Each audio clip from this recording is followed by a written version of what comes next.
No momento, o grupo está à espera de 3 pastas: o turismo, desenvolvimento e a pasta dos esportes. Quem assume o turismo no lugar de Daniela Carneiro é o deputado Celso Sabino, a gente já falou bastante aqui.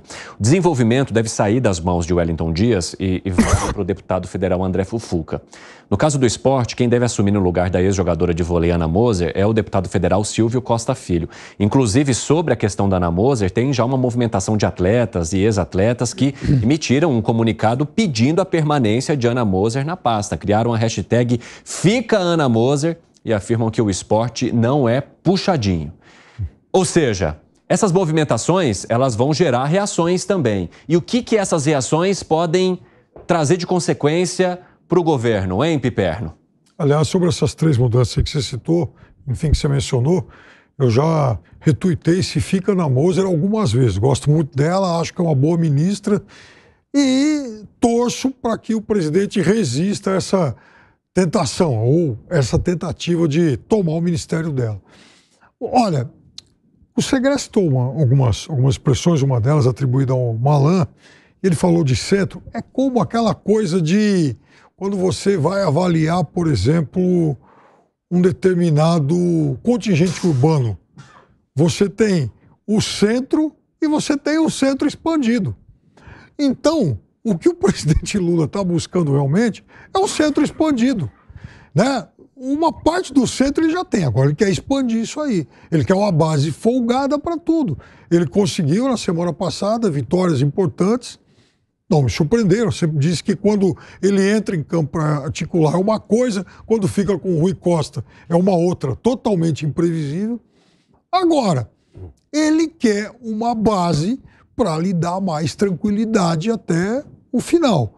E para ter essa base, para conquistar, ou para cooptar, ou para comprar, usem o verbo que quiser, o presidente da República certamente vai ter que abrir mão de alguns anéis para segurar, para manter todos os dedos. 5h29 da tarde, o pessoal da rádio vai para um rápido intervalo. Daqui a pouco esperamos vocês que nos ouvem, hein? O Gani tá tossindo aqui, eu vou dar um tempinho para ele respirar. Eu vou passar aqui para o Gustavo Segré. Quais dedos e anéis ficam ou saem ou se perdem, hein, Gustavo Segré, nessa história? Mas você sabe que uma das formas que te mostra um governo sem poder é a troca de ministros. E eu fui buscar alguns dados da história brasileira. O presidente que mais trocou ministro foi Itamar, trocou 41 ministérios ou ministros em 2 anos e 3 meses, que era a particularidade relativa de todos os que foram comparados. O segundo foi Temer, 32 ministros no mesmo período, e o terceiro foi Bolsonaro, o quarto foi Collor, depois Dilma, Lula e FHC. Mas a dúvida aí é, se fosse uma empresa privada, seria desse jeito? A resposta que todos sabemos, a nossa audiência também é não. Por quê? Porque, em geral, quando o recurso é próprio, a gente coloca o mais capaz, o que tem mais mérito, conhecimento, aptidões e demais. Quando o recurso é público, ou seja, é da bandeira, do hino, dos símbolos pátrios, de todos nós, mas não de quem determina o uso desse recurso, o que vale é poder e articulação. E se eu não entendi errado, nas 3 pessoas que você mencionou, Evandro, os 3 são deputados, não são pessoas vinculadas, por exemplo, como Ana Moser, ao setor que ela tem na carteira como ministra. Então a pergunta é, para que foi colocada uma pessoa que sabia se 6 meses depois tem que ser trocada por uma que quase certo não sabe do assunto, mas pode ajudar a manter uma pauta favorável ao governo? É lamentável que seja assim, e por isso explica muitas vezes essa falta de lealdade, porque a lealdade não está com a pasta, não está com o conhecimento, e sim com a necessidade de distribuir poder para acumular mais poder.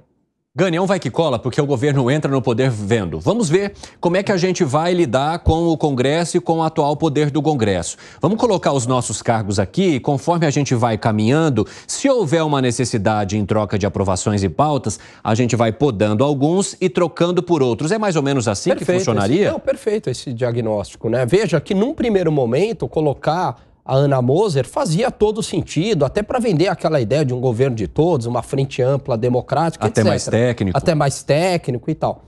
Agora, à medida que o tempo passa, o governo ele vai tendo dificuldade de aprovar alguns projetos e percebeu, ultimamente, que se ele tiver uma articulação maior com o Centrão, e leia-se articulação, cargos e liberação de emendas parlamentares, ele consegue aprovar mais facilmente. Então, talvez seja muito mais interessante pessoas ligadas aos partidos de centro, né, para aprovação de pautas aí do governo, como foi o caso da reforma tributária, onde o Republicanos teve um papel fundamental. Então, será que não seria interessante trazer o Republicanos para dentro do governo? Perfeito, é isso aí.